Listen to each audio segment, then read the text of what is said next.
Welcome back all to 8-Bit Benny versus the Ferret Business. Here we are back at the home base village, so we can check out the doors we made last time. I'd like to show you guys all what these doors look like and what they do, so that hopefully we can incorporate them into a build later on.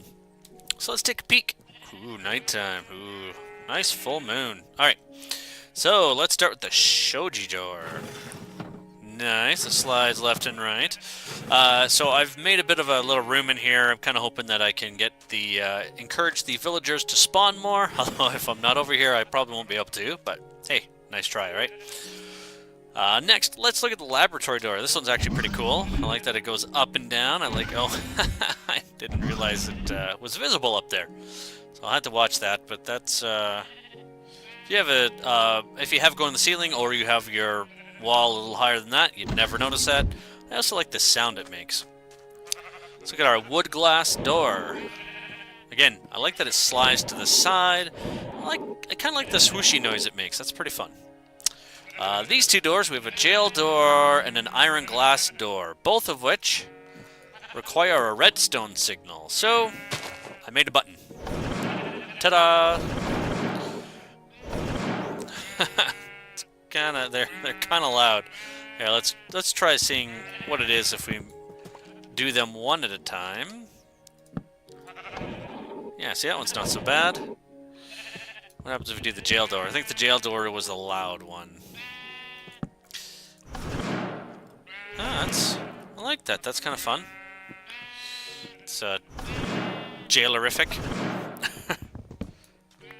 Alright, let's put these two here for later. And one of my favorite, the purple curtain. I thought you could just walk through these, but obviously you can't. But if you right-click, it pulls to the side. I just like it because it pulls to the side. That's kind of unique for doors. So I just like that it's draped. And of course, that's just the graphics. You can see the hitbox is still the same as the other doors that slide to the side, but yeah, it just kind of looks nice. And I'm sure you can make a whole pile of different colors of doors. But my favorite here has to be the factory door. The sound is great, and I love that it splits in the middle. That's pretty cool. I realize it doesn't lead anywhere. But, no, I really like that one. That one's pretty cool. We'll have to use that for our machine room once we get that built. All right. Let's get away from here, and we're going to go look at the next project. I'd like to take a peek at all those seeds we had last time for the Botania flowers. I've gone and I've put them through our analyzer machine, and I've kept the good ones, and I've tossed the bad ones, the weaker ones, so we have those. So I'd like to go take a peek at those. We're going to look at the book. We're going to find out what it takes to make those because, well, at the moment we don't need to, but it's useful information to have. So I'll see you in a moment. Welcome back all. So here we are back at base at our analyzer, and we're going to check out those seeds that I was showing you guys last time. Let's press that button one more time. There we go. So inside here, I've kept the good seeds. We had a mystical yellow flower, mystical cyan, magenta, purple, and a black. So that's pretty cool. We also have an allium seed and an orange tulip seed. So they're all pretty good. Like, I mean, the 772, that's not too bad. You know, most of them are over halfway there. Actually, I guess all of them are. It's not quite halfway. And, oh, that's a cotton seed. We don't care about that right now.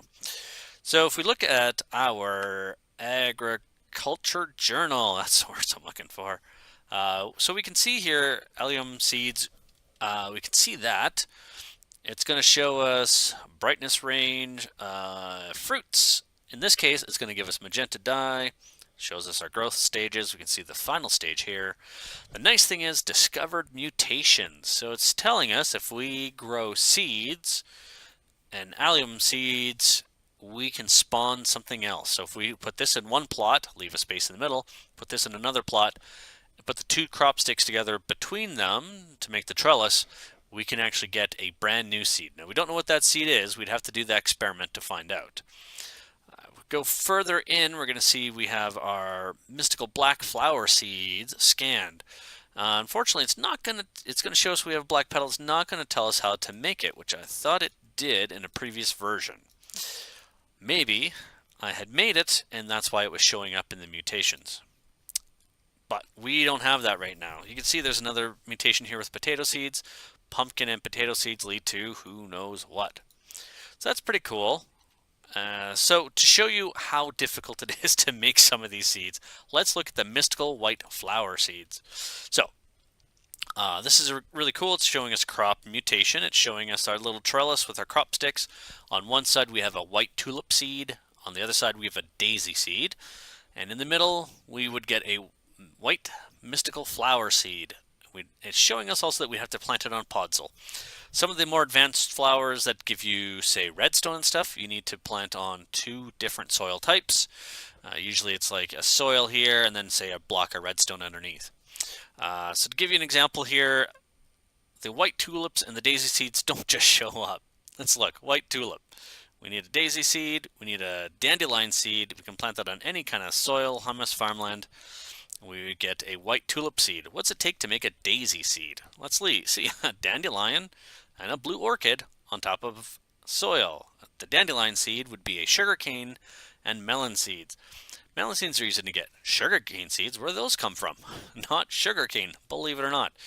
We'd have to get our normal wheat seeds and our carrot seeds to create our sugar cane seeds, which I do want to get into because I want to make more sugar cane so we can make more sugar, so we can make more mana powder.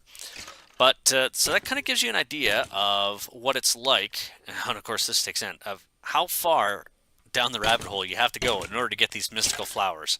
So I've chosen not to do that because that would just be kind of horrible to have to spend all that time doing it, when quite frankly we have a large array of mystical flowers around us, and with our jetpacks, hey, we can go anywhere we want.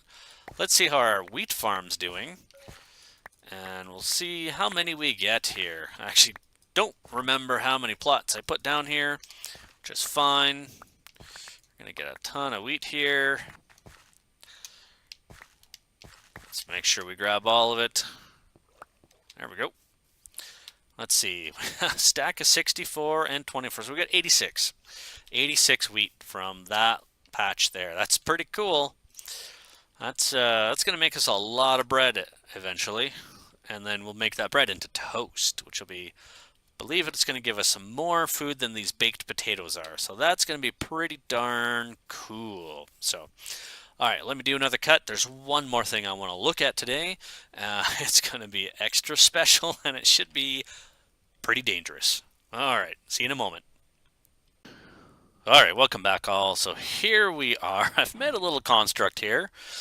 You may have noticed a couple episodes ago that I had a, what's that in my hand? It's a Division Sigil. So what can we do with this? Well, at the moment, nothing, because it isn't activated. So we're going to need to do a little bit of a ritual in order to activate the Division Sigil. The big thing we want to do with this is we're going to make some unstable ingots. Why are we going to make those? Because I want to make a Wand of the Builder. Wand of the Builder would have really helped me make this thing a lot faster. Unfortunately, I did not get this Division Sigil until after I had finished the lighthouse. So, where did I find this? I found this in one of the square obsidian structures that's put in place by one of the Thaumcraft extension mods. I'm having troubles finding on the internet. If anyone knows, feel free to put it down below the video in the comments. I'd love to know what it's actually called. This is a 5x5 obsidian structure with some pillars coming out the sides, the circumference, and in the center is a treasure chest. So that's where I got this. After getting the first jetpack, I was doing a bit of exploring, and I found several of those. So I don't exactly remember which one I found it from. But in order to activate the sigil and be able to use it to make our unstable ingots, which will then allow us to make our Wand of the Builder, which will then allow us to finally make a basement where below the main floor there, where we can actually start setting up our machines, and I want to put in a stylized floor so that wand of the builder is going to be very handy. So to do that, we need to unstable ingot, but first we need to activate this. So what do we need to activate this? Well, what we need is we need an enchantment table. We need to surround it with redstone. We need to put an animal down on the top of the altar. Make sure the altar is open to the full moon. So we got a little bit to wait before we can get to the point where we can activate this. Now you might go, well, that's great and all, but what's with the cage? Well, here's the problem.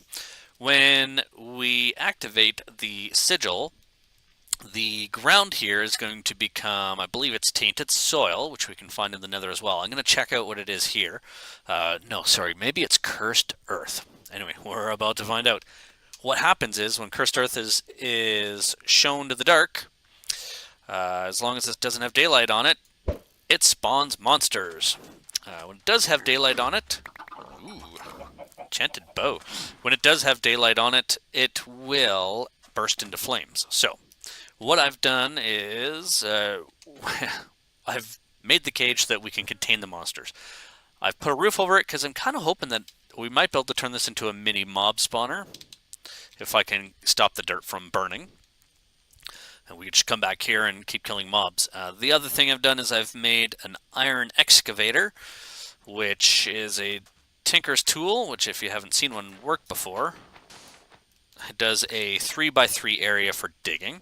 So it works like it's like a super shovel. I've put silk touch on this so that we can actually pull up the cursed earth, because when you mine it, it becomes normal dirt. By using silk touch, we could actually pull it up as cursed earth, which again, we can then use in the manufacturing of, say, another monster spawner. So I have yet to set up my blaze spawner, which I will do over there at some point, but I'd really like to get the basement done so we can get all those treasure chests out of that main floor, downstairs, build a real storage system, start with storage drawers, then combine it with AE2, and then we can get into some real exploring. We can go hit the roguelike dungeons, and we can dump all our stuff without having to worry about filling up our inventory. We can go to the Twilight Forest. We can start looking at setting up a quarry and doing some automatic mining. I don't really want to do automatic mining right now unless there is a system in place that will automatically sort everything that I can search for, because otherwise I'm going to be making treasure chests, they're going to get filled up, and I'm going to spend hours moving stuff around. So what we're going to do is we're going to wait for the sun to set, we're going to wait for the moon to come out, and then we are going to watch the Division Sigil light up. We'll kill our sacrificial cow on top of the enchantment table, and that should trigger the Division Sigil to activate. So we'll be back in a moment. Alright everybody, we have the moon rising up there. If my calculations are correct, when it gets immediately over above, when it gets overhead, we're going to see the sigil light up. We're going to be able to then use our safari net here, our reusable one, to put a cow out. Once we kill that cow, we should be able to activate the Division Sigil. Sorry, I believe the Division Sigil will become activated once the cow is killed, and all this will turn into mob spawning dirt, in which case we're going to need to get out of here. So I've actually enlarged the opening here with the hopes of getting out fast. We'll see if my jump skills are any good, because I've found with the angel ring, my timing on the double jump has been a bit off in order to get it to engage the flight mode, but we're gonna see. So this should be pretty exciting. Should be also pretty dangerous. I would stick around here and kill things, except the spawn rate of these things is going to be fantastically fast. So let's watch what happens here. Once the sigil lights up, we should be able to. There we go. Let's spawn our cow.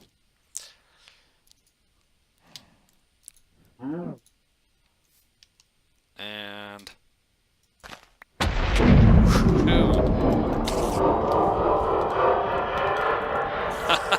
there we go. All right, so we did get definitely some some good dirt there. You can see there's already things spawning outside as well. Maybe I miscalculated on how big that was going to be. These enemies tend to be quite vicious. So we can actually see the some of the dirt has already started on fire. Unfortunately for our little spider in there. So this is probably not going to work as a source of getting this cursed earth. But hey, we can also mine some of it, which is going to be pretty handy. Assuming this Sphinx doesn't kill us. But let's just do this. Let's start on fire, because that's always fun. Alright, so as you can see, this is the dangerous part. See if I can get out of here in time. Good thing I emptied my inventory. Let's see if we can lead that Sphinx through some of this fire. So, unfortunately, I'm not going to be able to keep the cage here, because as you can see, the dirt is... The cursed earth is burning and turning into normal dirt. If this guy was in here, this would be much easier. Ooh, overkill, nice. I apparently have not... Come on, Sphinx. I apparently have not gotten the altar achievement on here, so I wasn't getting the overkill achievement for having strong weapons. I should probably eat something. I got the altar achievement once I created this, and so obviously I got the other achievement of overkill. There goes another tree. What do we have? We got 16. We have 16 cursed earth, so that's pretty good. I wonder if I can get down in here. Let's see if we can get some of this.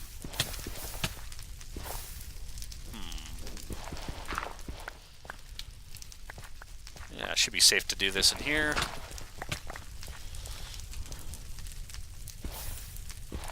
So, we'll have to see how well this cursed earth works for us. Oh, look at that. There's something below there.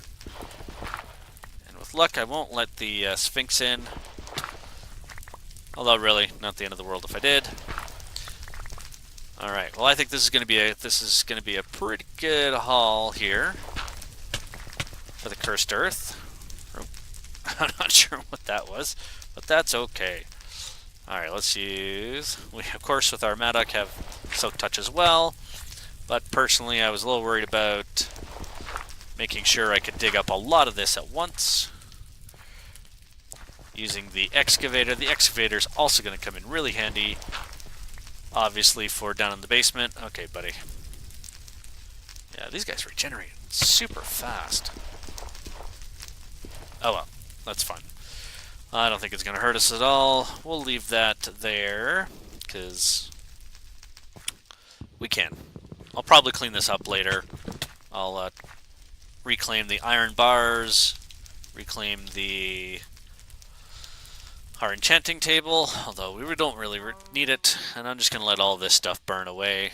How much did we get? We got 38 cursed earth. If we really want to, we could do that ritual again, although I'm not sure now that it's activated if we need a inactive symbol, or if we can do it again with this one. I do know that these activated Division Sigils only work 256 times, as you can see, number of uses remaining. There is another ritual which has to be performed in the end and with extravagant amounts of materials, most notably an 11-block beacon and chests full of items that will turn it into a pseudo-stable Division Sigil, which will then give us infinite uses of it.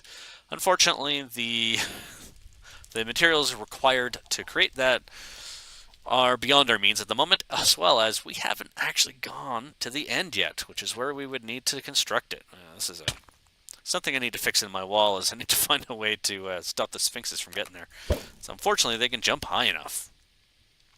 Alright, so what's the Division Sigil going to get us? Let's see. Let's go make our Wand of the Builder. Let's see. Let's see if we can find out what the recipe is. Builder's Wand. Super Builder's Wand. Now, that's interesting. I'll have to check that out in a moment. So the Builder's Wand, which requires an unstable ingot and an obsidian block, Should be easy to do. The only problem with an obsidian or with an unstable ingot, when you make them in a table, if you don't use them within 10 seconds, they blow up and basically blow up everything around them and do enough damage to kill you, probably regardless of the amount of armor you're wearing. Doesn't look like there's a recipe for that one. So, what do we need? We need to first double check what we need for our unstable ingot. So I thought, so an iron ingot, activated Division Sigil, and a diamond will give us an unstable ingot. So what we're going to do, first let's empty our inventory because I don't want to get anything mixed up in here. So let's throw this in there. That'll be fine. We have that, we have that. So we need a piece of iron. We need a piece of obsidian. Alright, so Division Sigil, diamond. Oh, that's interesting. Oh, can I not make these? Sigil is highly stable. Explode after crafting mode is closed. Our ingot is thrown on the ground. Yeah, don't do that. Additionally, these ingots do not stack. Let's see. Oh, I see. That's the Mobius. Okay, I don't want that. I want this one. So iron, activated sigil, diamond. Should give us an unstable ingot. Oh, you know what? I bet you I need to put this in a regular crafting bench. It's not going to work in our Tinker's table. Where do we have a regular crafting bench? Have I gotten rid of all of them by now? Well, I technically have... No. Do I have one here? Nope. I guess it's time to use some wood. I might have to put a normal crafting bench downstairs. You know what? Let's go out here somewhere where it's a little safer to put this out. Okay, so division, iron, diamond. So there we go. We have our unstable ingot. So this is going to be... We have to be really quick. We now have 10 seconds. And boom! Builder's Wand! Nice. So what's a Builder's Wand do? Well, the Builder's Wand lets us lay down multiple blocks at once. So, example, let's put down a wall. And as long as I have those blocks in my inventory, boom, it's going to take them out of my inventory and place them. So as you can see, building these towers would have been much faster had I been using a builder's wand, but I didn't have it then, which is kind of annoying that I received it just after finishing up. So that's why the builder's wand is so cool. The other nice thing is it does copy things like patterns. So you can actually make some kind of interesting patterns out of it just by pre-making a pattern and then continuing to expand on it. So very handy, very quick for placing blocks. You do have to have the blocks in your inventory, so just terribly handy to save time. So this is going to really help us when we get downstairs by the hum machine. So once we hollow this out and I change the floor, I'm going to be using the builder's wand to lay down the new floor, which will make it so much faster. The excavator is going to make pulling out all this sand very fast as well, which is exactly what I'm hoping for. So I'm going to work on that between episodes because no one wants to watch me dig. And just for those who are curious, this is our flexed infused jet plate. We're only at 7 million RF right now, 50,000. So it's gonna. I had to put a sack of coal in here to keep the furnace generator up, to provide our pump with fuel, to provide the lava generator, to provide our energetic infuser. So that's going to be a long process. And now that we have the angel ring, I'm kind of debating whether or not it's even really worthwhile. But you know what? I believe the flex-infused jetpack flies much faster than our angel ring. So ultimately it is going to be worthwhile because we're going to be able to move around a lot faster. It's going to be handy once we get once our base needs to gather more resources. We'll be able to go further afar. It'll also be easier once we get to the Twilight Forest. The Twilight Forest has these great hills that we're going to put the quarry on. The hills are hollow hills, is what they're called. They're filled with a lot of materials, usually extra ores and things like that. So, but they are far between. So the jetpack is going to help us whiz around to collect those and to mine them, gather our resources into our storage area, which I'm going to work on between episodes. I'll bring you guys back in once I've cleared all the sand down there. I may do a bit of recording of clearing the sand because I'm not sure what we're going to find down there. I'll catch you guys back in once I find something useful. So, thank you all for watching. That's going to be it for this week. If you liked the episode, feel free to hit that thumbs up button down there. You see it right down there, right there. Yeah. No, just go click on it. Go ahead. You know you want to. All right. If you didn't like the episode, well, too bad. If you didn't like the episode, feel free to leave a comment. Tell me what you didn't like. I'm happy to listen to criticisms because, hey, it's the internet. Everyone has a criticism on the internet. And really, I can't stop you from commenting anyway. If you really liked the episode and you want to see more, feel free to hit subscribe. Anybody with any questions, feel free to hit down the comments. Feel free to post questions. I'd love to do some research and answer any questions you might have that might affect one of your builds. Or even if you want to share a link to your YouTube channel, feel free. All right, I'll see you next week. Have a good one. Bye-bye.